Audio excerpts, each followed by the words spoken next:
Last month, the Environmental Protection Agency put new limits on PFAS, also known as forever chemicals, in drinking water.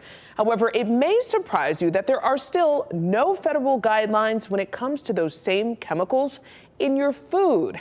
Keely Arthur has the details on a Consumer Reports study looking at PFAS in milk. We add it to our coffee, pour it over cereal, or just drink a glass of it. Milk is a staple in nearly every fridge. Besides essential vitamins and minerals, there might be something else in milk that's not good for you. A bunch of dairy farms over the years have reported PFAS contamination in their water or their soil, and then subsequently in their cows and then the milk that the cows produce. You've probably heard of PFAS, also known as forever chemicals, because of their inability to break down naturally.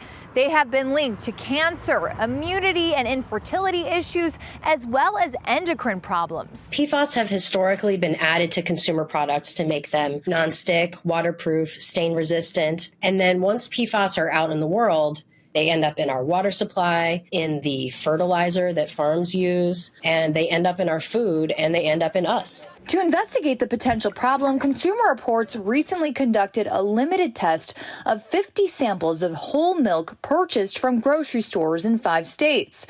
The good news, CR found PFAS and PFOA, two PFAS, that are most often linked to harmful health effects in only 6 of those 50 samples. But the results also raised some red flags. No one should stop drinking milk based on these findings. However, it does show how our federal food safety agencies and manufacturers are not monitoring for PFAS in milk and other foods, and the needs for health protective limits for these harmful chemicals.